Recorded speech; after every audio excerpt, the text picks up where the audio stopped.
Assalamualaikum warahmatullahi wabarakatuh. Bismillahirrahmanirrahim. Rasulullah sallallahu alaihi wasallam wa ala alihi wa sahbihi wa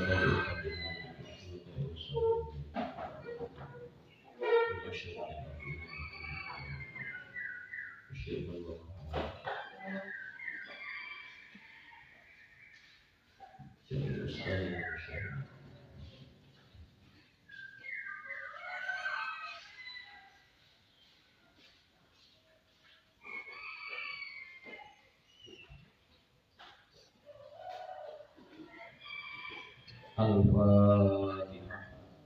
A'udzu billahi minasyaitonir rajim. Bismillahirrahmanirrahim. Alhamdulillah. Iya.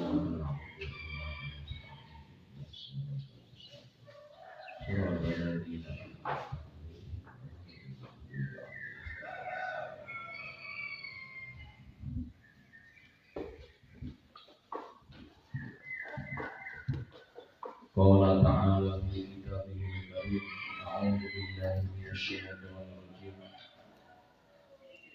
Inna laka alla tajmu'a fiha wa la ta'ra wa annaka alla tajma'u fiha wa la tadha.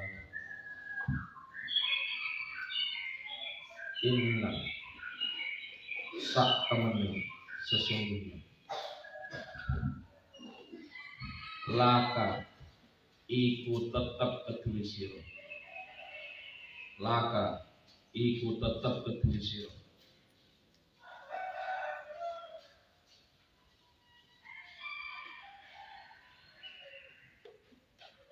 Allah tajua apa yen to lapar sira. Allah tajua apa yen to ora lapar sira. Fiha ing dalem al-jannah. Fiha ing dalem al-jannah surga. Wala ta'ra lan ora telanjang sira. Wala ta'ra lan ora telanjang sira. Jadi ini naratif deskriptif tentang bagaimana penjelasan dan gambaran penghuni surga.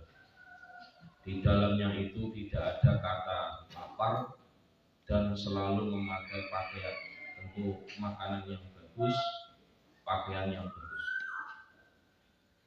Wa annaka, langsung ayat berikutnya ayat 19. Wa annaka lan sak temene sira Nabi Adam. Ini komunikasi langsung antara Allah dengan baginda Nabiullah Adam alaihissalam. Bi fathil hamzati kelawan diwaca fathah hamzah, jadi wa anna wa kasriha lan kelawan kasrah hamzah, jadi wa innaka. Jadi dua versi, boleh dibaca wa annaka, ada qiraah yang mengatakan itu, dan boleh dibaca wa innaka. Atfun iku ataf ala ismi inna ing atase ismi inna. Jadi kalau dibaca anna berarti itu atau sama Allah tajua yang menempati tempatnya isimnya anna yang dibaca nasab. Atfun iku ataf ala ismi inna ing atase ismi lafaz inna wa jumlatiha lan jumlah inna. La tazma'u iku ora bakal haus, ora bakal ngorong. La tazma'u iku ora bakal haus sira fiha ing dalem jannah. Tak tisu tegese haus sira wala tokha lan ora kepanasan sira. Begitu pula informasi narasi deskriptif tentang surga adalah di dalamnya tidak akan pernah mengalami kehausan dan tidak pernah mengalami panas. Jadi panas itu identik dijauhi oleh orang, sehingga di surga pun nanti tidak ada panas. Layak sulit, ora hasil tidak ada. Laka kedua siro nanti ada. Haru syamsid duha, apa panase srengenge waktu duha.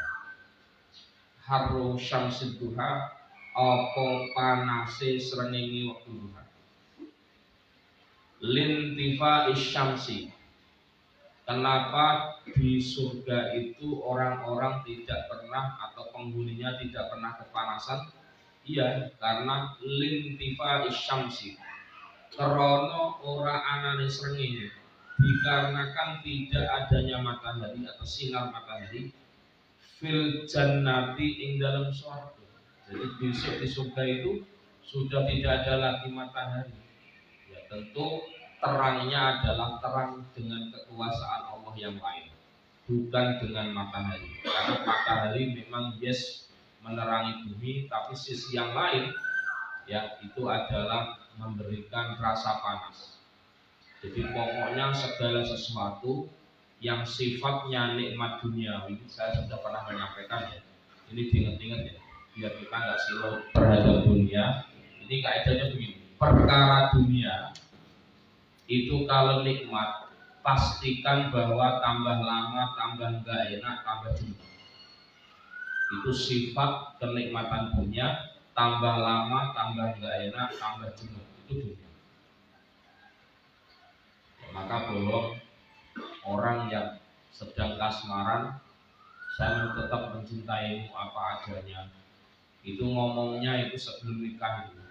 Nek wis nikah, kalau sudah maaf ya sudah peot, sudah batuk-batukan, apalagi pikun, itu mana urusan. Kenapa? Kenikmatan dunia itu sifatnya adalah kalau bahasa akidah ya fana, rusak. Kalau bahasa kita ya tambah lama, tambah menjenuhkan, tambah membosankan. Itu dunia.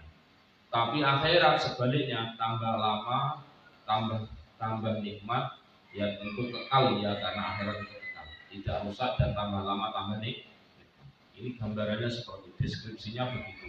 Jadi artinya bagaimana panasnya di dunia itu kan panas dari jam segini sampai jam 9 paling jam 10 udah mulai teriak panas kan. Apalagi kalau jam 11 sampai jam 2 itu kan orang cenderung tidak mau berjemur kan, cenderung tidak mau kena matahari langsung kan. Iya, karena apa? Panasnya dunia itu adalah panas yang menjemukan, panas yang memiliki resiko.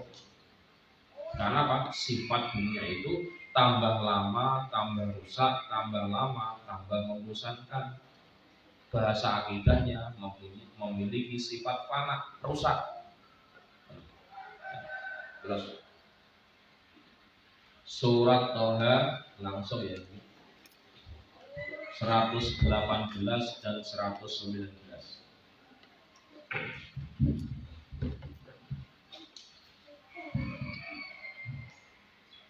Ya, dikasih prolog dulu. Allah Subhanahu wa ta'ala, Allah Subhanahu wa ta'ala berkalam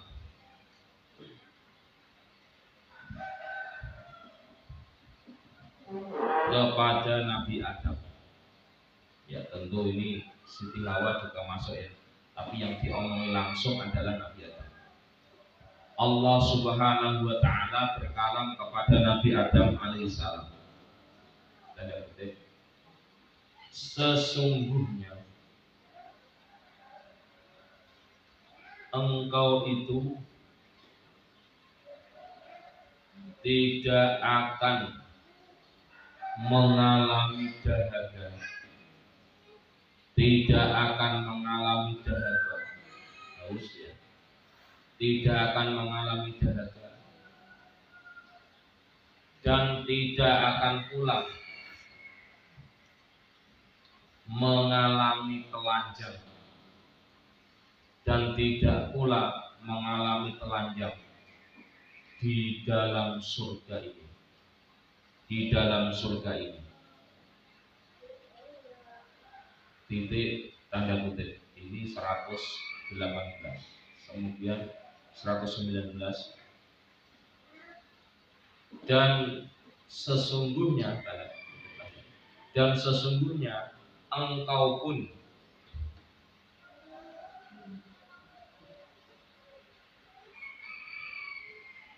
lapar ya Pak ya, tadi lapar ya.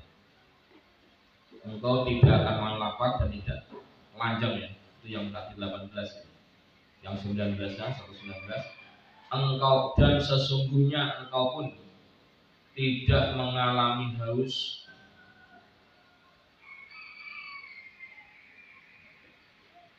atau dahaga dan tidak pula mengalami kepanasan di dalam surga ini. Titik tanda kutip.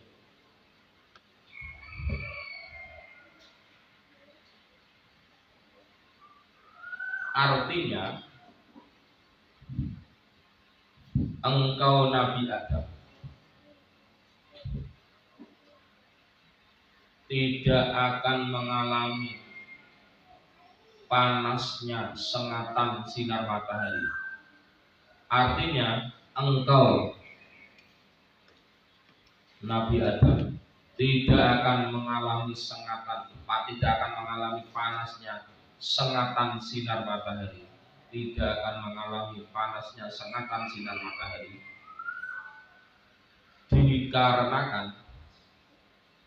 Dikarenakan tidak adanya matahari lagi, dikarenakan tidak ada matahari lagi di surga. Gitu.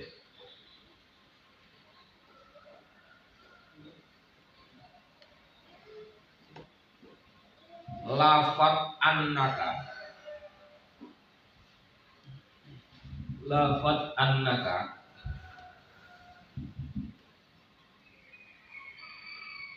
hamzahnya bisa dibaca fathah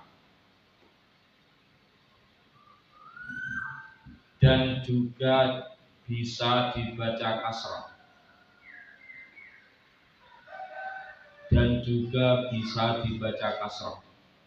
sehingga menjadi wa innaka, dan juga bisa dibaca kasrah sehingga menjadi wa innaka. Gitu.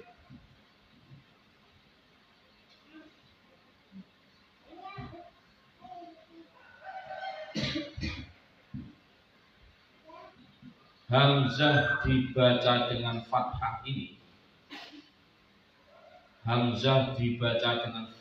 ini. Karena ataf pada isimnya inna,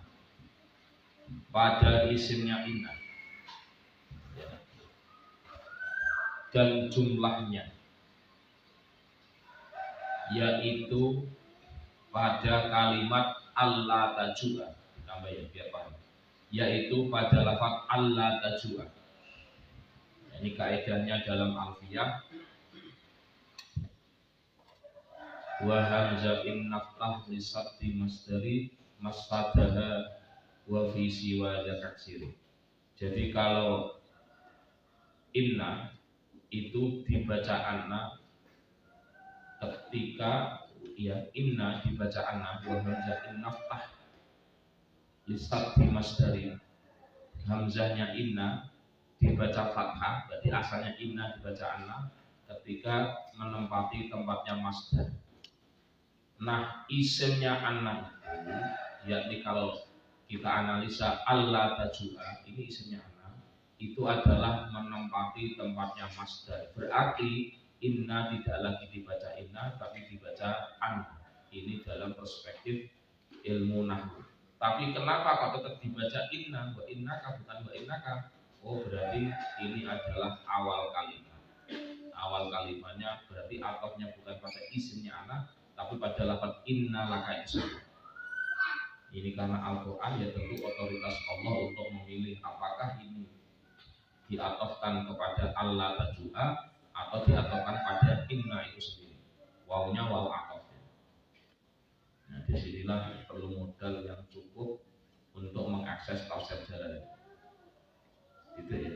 Selesai. Jadi kesimpulannya surat Toha 118 119 ini menggambarkan kenyamanan yang akan dialami seseorang seperti leluhur kita Nabiullah Adam dan Siti Hawa alaihissalam tentang bagaimana kenyamanan hidup di dalam surga itu.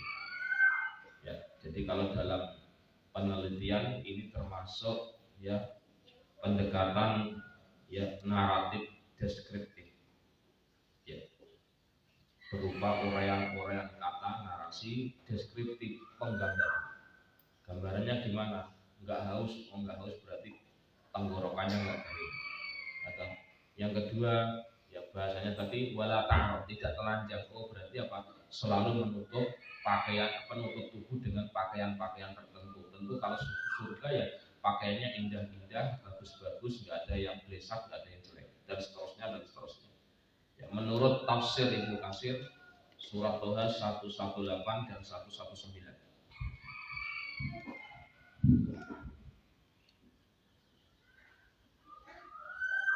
Menurut tafsir Ibnu Katsir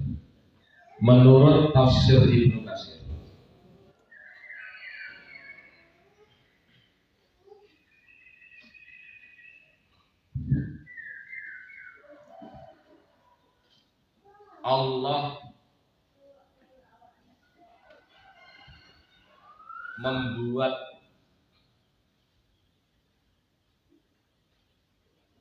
keterangan lapar dan keterangan telanjang, keterangan lapar dan keterangan telanjang secara beriringan.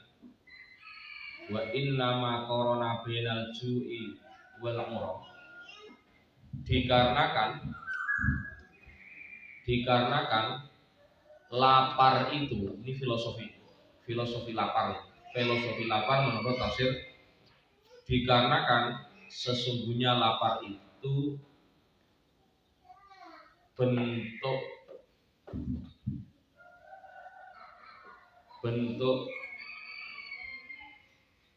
ya kesengsaraan batin, zulul batin ya, dalam pakar dalam. Sedangkan telanjang itu sendiri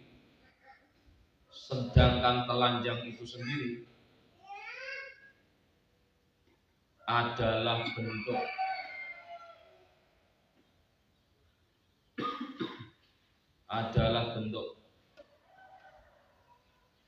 kehinaan secara lahiriah, secara kehinaan. Yes. Orang kok lapar itu berarti batiniahnya problem. Maaf, orang yang telanjang itu lahiriahnya problem. Nah problem itu parah, ya lapar, ya telanjang. Naudzubillah min dzalik. Inilah punten ya, di titik inilah kita harus paham. Kenapa Islam membuat syariat aurat? Kenapa Islam membuat syariat ya tidak boleh lapar lebih dari 1 hari atau puasa lebih dari 1 hari? Karena itu akan menjadi problem besar ya. Kalau orang nggak makan dan orang tidak menutup aurat. Jadi kalau lapar itu simbol ya keterpurukan secara batiniah, sedangkan telanjang itu bentuk keterhinaan secara lahiriah. Ini diingat-ingat ya. Maka ini aneh kalau orang mengatakan ya Anda pakaiannya berlutut atau pakaiannya tutup, itu dikirain kuno, jadul, ibu-ibu pengajian atau sudah bau kuburan. Yang keren itu ya menyesuaikan zaman, ya auratnya kebuka-buka dikit, itu yang modern. Kalau pernyataan ini dibenarkan, maka punten sapi lebih modern daripada orang yang menyatakan itu. Kenapa? Sapi nggak pakai apa-apa.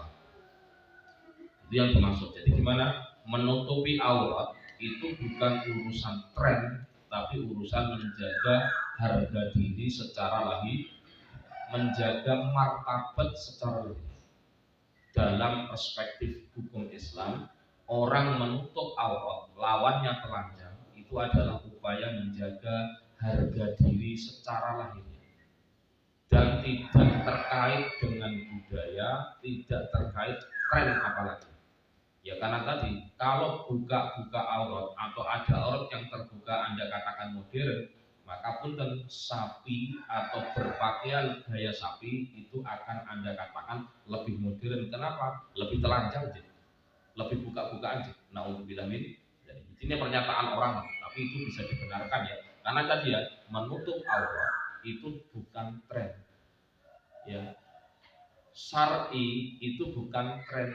Syar'i itu kebutuhan, gitu loh. Jadi ini yang dipahami. Jadi bagaimana Allah membuat statement yang begitu ya memiliki standar keindahan bahasa, menggabungkan kalimat lapar dan telanjang, karena lapar itu simbol keterpurukan secara batin dan telanjang itu simbol keterpurukan secara lahir. Berarti kalau orang yang buka-bukaan itu dalam tanda kutip itu adalah simbol orang yang lahiriahnya mengalami degradasi, mengalami keterpurukan. Kalau bahasa kami ya kenestapaan, ya kenestapaan manusia modern. Ini apa ya? Bahasa kami waktu kuliah dulu di Jogja tentang bagaimana orang ketika sibuk mengejar dunia tapi batiniahnya tidak tenang, itu bahasanya adalah dibahasakan dengan nestapa orang-orang modern.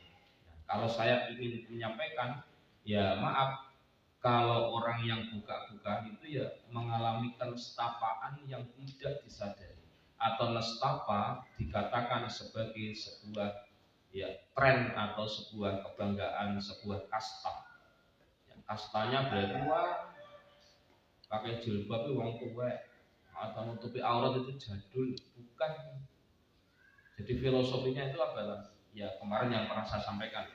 Kalau saya ngajar di kampus, kenapa kita kok yang muslimah menutupi aurat kita dengan pakai jilbab dan seterusnya? Ya ibaratkan saya ngambil permen ya dalam tas waktu itu, ya ada 2 permen yang saya keluarkan. Ya, permen pertama ada bungkusnya, permen kedua nggak ada bungkusnya. Ketika saya tawarkan, cok ambil permen ini silakan, orang akan ngambil permen yang ada bungkusnya apa yang tidak ada bungkusnya. Tentu maknanya adalah memilih yang ada bungkusnya. Ya tentu dalam perspektif ini boleh diartikan lebih higienis, tentu ya lebih sehat, ya lebih lebih bersih dan seterusnya perspektif ini. Tapi kalau perspektif agama enggak, ini lebih menghormati, lebih memuliakan jiwa kita. Jadi jiwa fisik kita ini menjadi luhur, menjadi berharga itu sebab busana itu sendiri. Maka ini saya pesan kepada mbak-mbak, kakak, tolong kalau nanti sampai di rumah tetap ya punten ya auratnya dijaga. Ya jangan sampai ikut awam. Pak di sini kalau sudah ibu rumah tangga itu nggak pakai jilbab, pakai daster, rambutnya nggak ditutup, kemudian ini yang kita lihat ya metani tumor sambil ngobrol ya Allah, anak kita ini pernah mondok kalau orang pernah mondok, naudzubillah min dzalik, tetap pakai jilbab.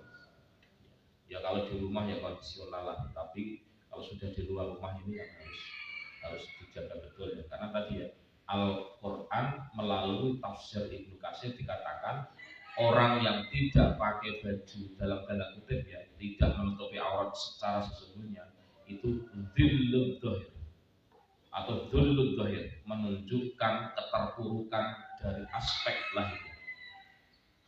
Itu filosofinya gitu ya. Terus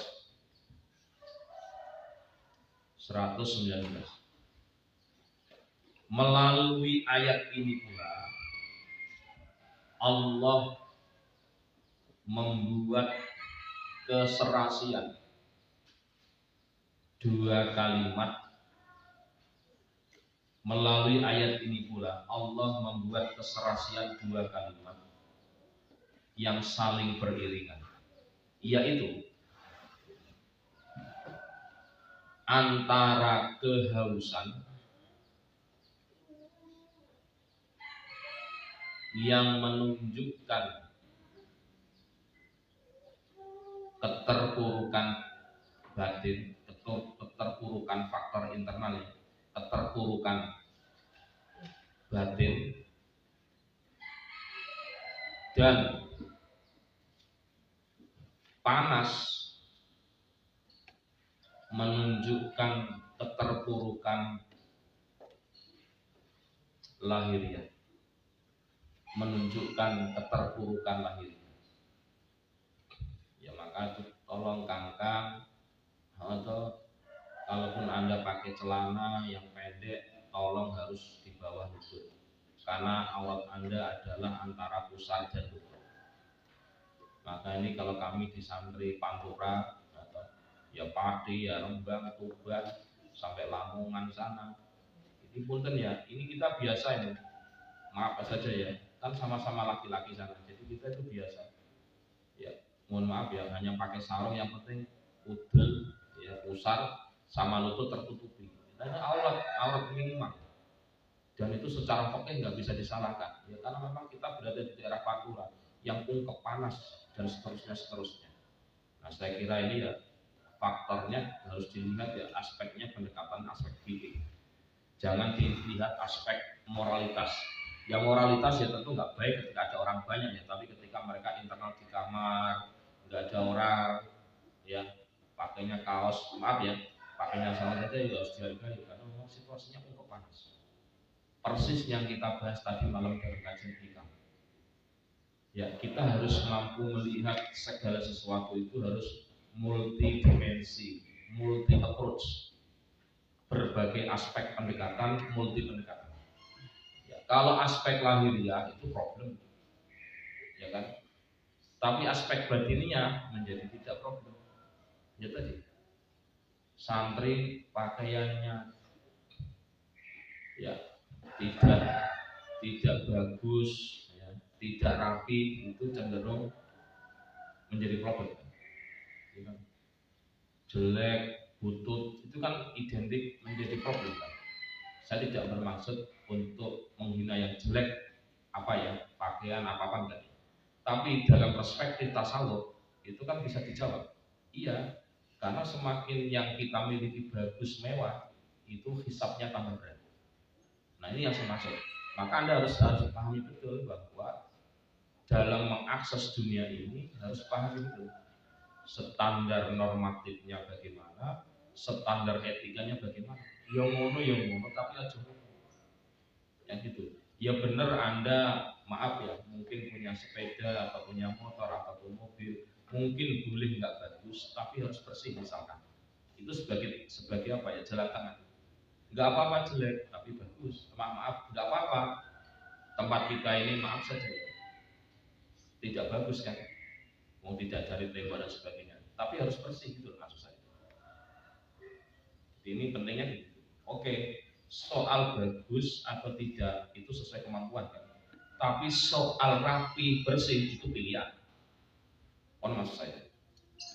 Makanya kita terima kasih sekali ya. Semoga nanti suatu saat kita dapat pemberkahan lagi dari Bu Haji Joni untuk terus meningkat ya. Alhamdulillah semakin lama saya ucapkan terima kasih ya. Kalau kata orang Jawa, kalau kita melihat apa ya, fenomena itu memerintahkan sesuatu itu tidak dengan kata perintah. Misal gini, kami ucapkan terima kasih ya Bapak mematuhi peraturan. Jadi enggak harus mematuhi peraturan, nggak dibalik ya. Jadi di Jogja ya kita diajarkan seperti itu. Misalkan begini, contoh ya, saya berharap ya saya tidak berarti Jawanisme, enggak memaksakan untuk Jawa. Misalkan begini, sama kan, kontennya sama, dilarang membuang sampah. Oke ya, kontennya apa? Untuk jaga kebersihan maka dilarang buang sampah sembarangan. Nah kalau kami di Jogja diajarkan begini kalimatnya, alangkah lebih baiknya jika Anda buang sampah di tempat. Itu bahasa-bahasa seperti itu kami diajarkan di sana. Nah, saya bahasa sing sadis ya, sing sadis lah ya. Hanya binatang yang kencing di tempat sembarangan. Naudzubillah min dzalik. Itu kasar ya. Tapi tentu kita milih yang halus ya, karena ini dunia pendidikan ya. Alangkah baiknya, alangkah bagusnya jika Anda buang sampah pada tempatnya. Jadi enggak terus kata-katanya itu enggak kata-kata larangan ya. Dilarang buang sampah sembarangan. Gitu. Awas kalau buang sampah sembarangan. Kembali tanda seru, ada tangan mengepal, enggak seperti itu kan. Jadi artinya ya apa ya, soft approach, pendekatan yang konstruktif, pendekatan yang baik. Ya, makanya ya ketika bagus ya kita ucapkan terima kasih. Secara kuantiti sudah melakukan perubahan. Misal yang paling sederhana masalah sadar, dari situ karakter kan. Ya temannya mengingatkan nggak apa-apa. Koncone nggak bener atau sandal, kita yang tahu ditatain nggak apa-apa, walaupun itu lebih yang kita tatain lebih mudah. Mbak-mbak yang lebih yang lebih senior lah, lihat adiknya yang juniornya ini natasannya nggak bener, ditata sendiri nggak apa-apa, jangan malu, jangan disuruh-suruh gitu, nanti akan malu sendiri. Gitu ya. Jadi kesimpulannya ya ini perlu ada kerjasama, perlu ada kebersamaan, sebagaimana nilai-nilai kesehatan yang diajarkan kemarin ya, Mbak Sal Mahfud yang mengajarkan ke kami waktu itu ya. Harus ada nilai kebersamaan, gitu ya. Harus ada nilai kesahajaan, gitu ya. Harus ada nilai kemandirian, yes. Terus ya, surat Toha 118 119 tafsir.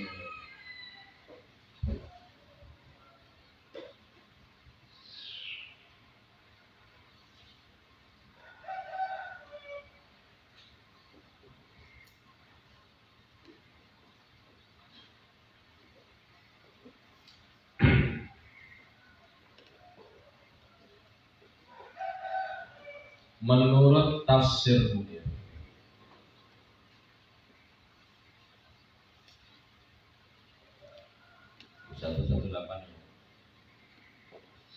bahwa Allah memberikan informasi sekaligus penegasan bahwa selama Nabi Adam berada di surga, ya dan setiawa ya, bahwa selama Nabi Adam dan Siti Hawa berada di surga tidak akan mengalami kelaparan dan keadaan telanjang. Ya. Yang keduanya ini menunjukkan keterpurukan aspek batiniah tadi ya, lapar, dan keterpurukan aspek lahiriah tadi, telanjang. Jelas ya berarti ya. Ini sekaligus dalil kenapa mbak-mbak kangkang nutupi aurat. Soal harga diri. Berarti apa? Soal harga diri, menutup aurat itu bukan bukan apa ya, jadul, bukan tertinggal, bukan tidak tahu diri, tapi dengan nutup aurat malah menjaga harga diri.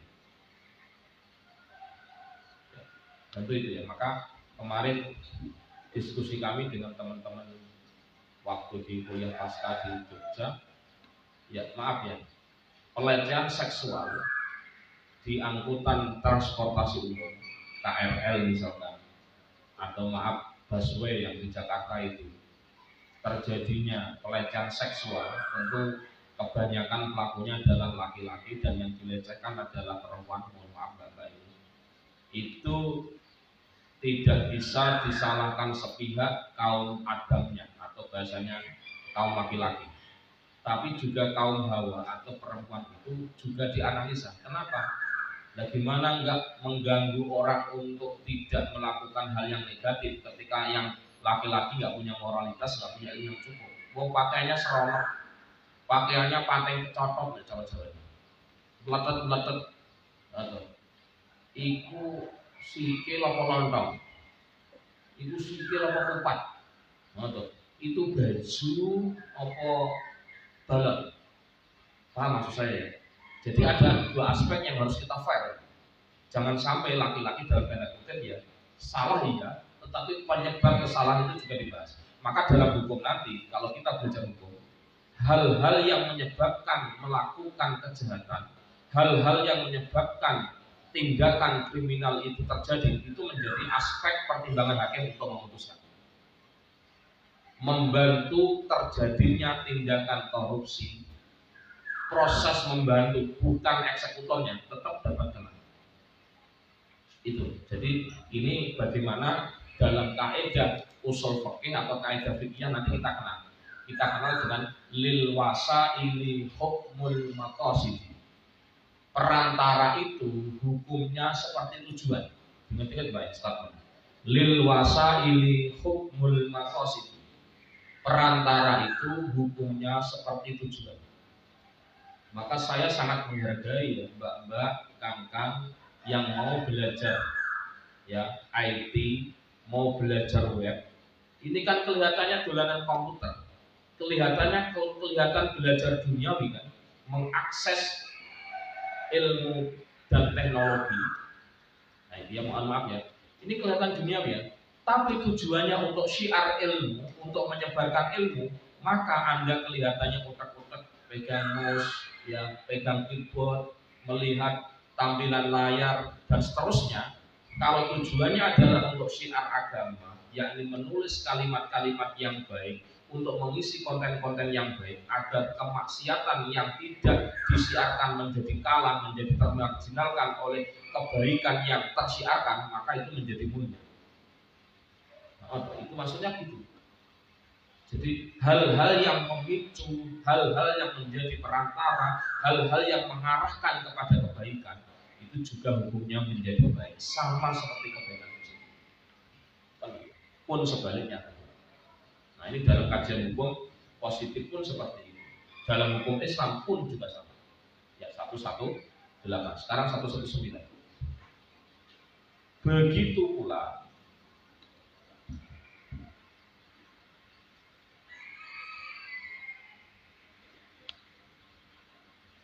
Begitu pula Allah menegaskan bahwa selama Nabi Adam dan Siti Hawa alaihi wassalam berada di surga, tidak akan mengalami kehausan dan kepanasan. Yang keduanya ini pula merupakan simbol keterpurukan,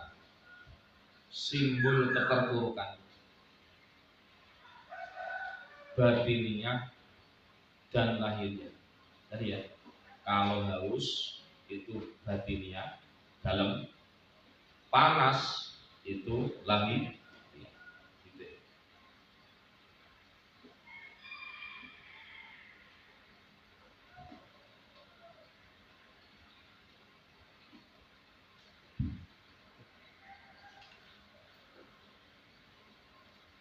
Menurut tafsir itu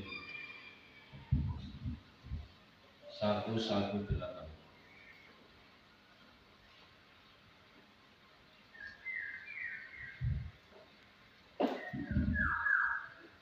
langsung 118 sampai 119 karena bergabung tafsirnya.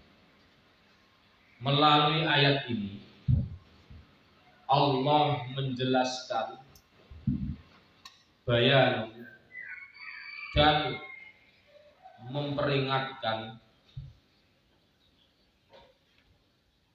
kepada Nabi Musa, kepada Nabi Adam, memperingatkan, ya, menjelaskan dan memperingatkan kepada Nabi Adam alaihissalam tentang kenikmatan di dalam surga, tentang kenikmatan di dalam surga.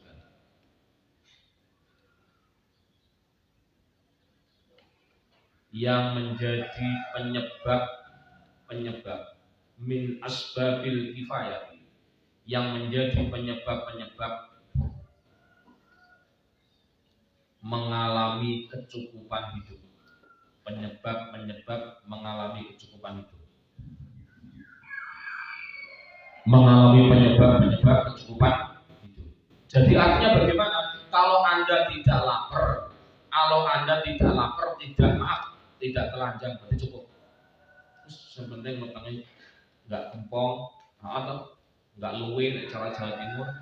Jadi kalau Jawa Timur itu luwe, kalau Jawa Tengah itu ngelih, kalau Cirebon itu kempong.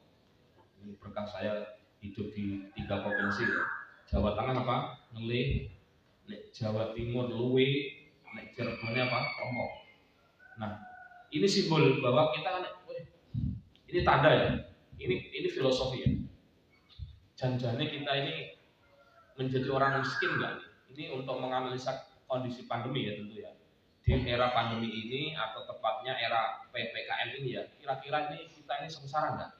Ya selagi kita perutnya tidak lapar, masih makan, atau maaf saja, masih pakai baju nggak telanjang, atau terus kemudian kita nggak kehausan, kita juga nggak kepanasan, dalam tanda kutip yang masih punya rumah, ya berarti masih standar kan?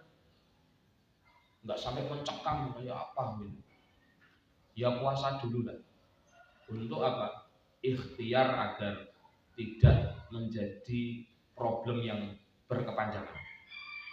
Ya, kita harus ya tentu memahami ini bagian ikhtiar dari para dokter-dokter yang sungguh sangat kasihan kita melihatnya. Ini kalau semuanya pahlawan pandemi, bukan nakes gitu ya, tenaga kesehatan itu seperti itu dan seterusnya. Jadi sepanjang kita nanti kalau mohon maaf mbak Kangkang ya, ini biasanya yang namanya hidup baru, hidup berumah tangga awal, mungkin ya kemarin diceritakan bagaimana kehidupan Bu Haji yang sekelas beliau, yang sekelas PNS saja seperti itu, apalagi yang mohon maaf secara umum ya, secara umum tidak langsung yang bukan PNS yang tentu kebayang lagi. Kalau PNS kan masih ada harapan akhir bulan atau awal bulan kita dapat sesuatu. Kalau yang tidak PNS kebayang kan? Makanya ukuran ini akan menjadi ukuran kita. Yang penting swager kewarasan gitu ya. Berarti apa? Sehat, bisa mangan, bisa minum. Makanya sederhana sekali. Dalam kitab Tafsir Ibnu Katsir yang kemarin kita bahas dan saya pernah membuat status. Saya jarang membuat status kalau dia anggap saya urgent atau yang penting. Yaitu apa? Innallaha, kata Nabi, qala Rasulullah sallallahu alaihi wasallam, innallaha la yardu 'anil 'abdi ay ya'kula al-aqlata aw syurbatan fahamidallah. Allah itu sungguh ridho kepada seorang hamba jika hamba itu setiap kali satu suapan, setiap kali satu tegukan, suapan berarti makan, satu tegukan dari minum, kemudian memuji Allah. Banyak sederhana ini Allah bakal memberikan ridho kepada kita. Ya betul ya. kalau yang ngantuknya nggak serius itu bangun. Tapi kalau ngantuknya ikhlas kayak Ali nggak akan bangun. Paham ya? Gimana nih? Untuk mencari ridho Allah sederhana. Saking Allah memberikan nikmat kita yang begitu luar biasa. Kita bisa makan, bisa minum. Setiap satu suap makanan, setiap satu teguk minuman, kita alhamdulillah itu Allah sungguh benar-benar. Innallaha sak temene layar do temen sungguh temen Allah itu ridho. Bayangin coba. Untuk urusan apa? Makan dan maka Al-Quran ini dalam surga digambarkan bahwa yang kita lihat itu bukan urusan makannya.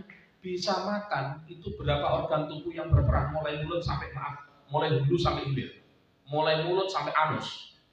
Kalau ada yang problem, satu gigi saja bermasalah, itu subhanallah. Bibir sariawan saja, itu subhanallah, orang nikmat. Apalagi tenggorokan, belum lagi, ini tanda-tanda kena COVID itu macam-macam. Perut, mohon maaf, sendwe emah, apalagi usus buntu, macam-macam. Mulai dari hulu sampai hilir itu betapa banyak kenikmatan yang diberikan oleh Allah kepada kita yang tanpa kita sadari. Maka nek wis ngaji kayak begini, wis kelas ngaji tafsir Ibnu Katsir, tolong ngajinya, maaf, doanya jangan kayak Kausar, jangan kayak Ucal. Ucal kan doanya Allahumma barik lana bima razaqtana wa qina adzabannar. Yang terakhir alhamdulillahilladzi at'amana wa saqana. Ya, paham ya? Alhamdulillah cuma terakhir cuma sekali, itu TK itu. Ngajinya belum tafsir Ibnu Katsir itu. Nah, Ibnu Katsir setiap satu suap alhamdulillah enggak perlu diomongkan ke kamu men. Maka dari Kanjeng Nabi itu cukup lama. Dalam riwayat sampai di atas 30 kunyahan. Mantap. Suwe maksudnya. Ya kenapa? Ada proses menikmati makanan, ada proses memuji Allah alhamdulillah setiap satu suap. Tadi saya bilang ya. Bismillahirrahmanirrahim. Qala Rasulullah sallallahu alaihi wasallam, "Innallaha la yardu 'anil 'abdi ay ya'kula al-aqlata aw yashroba surbatan fahamidallah." Sesungguhnya Allah benar-benar ridho kepada seorang hamba yang hamba itu setiap makan satu suap atau setiap satu teguk minum kemudian memuji Allah alhamdulillah. Ini menjadi pelajaran penting. Jangan mikir loh, kenapa orang sakit dan ini kemarin ya tidak nakut-nakuti ya, dan nakut-nakuti. Tapi santri insya Allah nggak kelaku ini bagi santri nggak kelaku, nggak berlaku. Apa itu? Ciri orang yang terkena COVID itu kalau sudah makan, berarti perutnya sudah terkena virus, macam-macam. Wah, santri rakanggu ini. Santri biasanya makan sederhana. Ono mangan enak sih, waras kabeh itu. Makanya Anda syukuri, mangan itu kenikmatan yang mewah, sesuatu yang mewah. Bisa makan, bisa minum, itu adalah sesuatu yang sangat mewah. Coba bayangkan, orang kok nggak bisa makan, nggak bisa minum, terus opnam mesti infus toh. Makanya saya berharap Mbak Kakang yang nikmat, makannya nikmat, masya Allah, makannya hanya sambal atau dengan lauk tempe atau apalah, kok bisa keringetan, itu luar biasa, itu mewah itu betul. Anda saat ini mungkin belum merasakan, tapi kalau sudah usia-usia tertentu itu baru. Kenapa orang diinfus, kenapa orang diopnam? Saya pastikan secara ilmu medis, walaupun saya bukan orang medis, karena sudah nggak mau makan, nggak mau minum. Maka di sini di surga digambarkan urusan makan, urusan minum. Ben syukur awak dhewe. Maka perspektif tafsir Bedawi ini menghentakkan kepada kita. Banyak loh kenikmatan yang luar biasa yang diberikan kepada kita, tapi kita masih terpuruk. Nyatanya kemarin kita masih melihat korban masih banyak. Atau kemarin itulah kayak itu korban kemarin yang menyembelih binatang juga masih banyak. Masih bisa menikmati, nggak sampai kan haus, nggak sampai kan perutnya kempong, nggak ada kan dia meninggal dunia karena kelaparan kayak Ethiopia, nggak ada. Ya alhamdulillah masih. Jadi sabar sidik lah. Ya tentu ya untuk mencegah untuk tidak banyak berinteraksi keluar agar kita menahan diri untuk mengurangi potensi terjadinya penyebaran virus dan seterusnya. Jadi indikator itu ya penting iso mangan, mohon maaf ya tentu halal. Penting bisa minum tentu yang halal, dan tentu kita sebagai santri sing wis dibekali oleh Imam Ibnu Katsir, yo mujilah kepada Allah setiap satu teguh, setiap satu suap itu yang masuk ke dalam perut kita. Alhamdulillah. Kalau nyuapin anak ya kok doain. Ngablek, alhamdulillah. Pak, alhamdulillah kok bolak-balik, alhamdulillah kok enggak ada hentinya kayak setrika. Ngaji burung tutup dulu. Ya, lanjut sekarang. Tadi dia. Dan ya, penyebab kecukupan itu adalah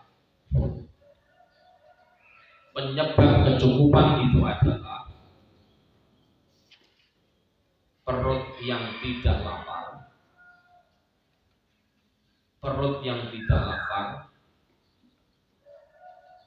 dan tidak haus. Nah, haus tenggorokan, tapi ujung-ujungnya kan endingnya kan perut. Terus badan yang tertutupi dengan pakaian kiswah dan yang tidak tersengat oleh sinar matahari.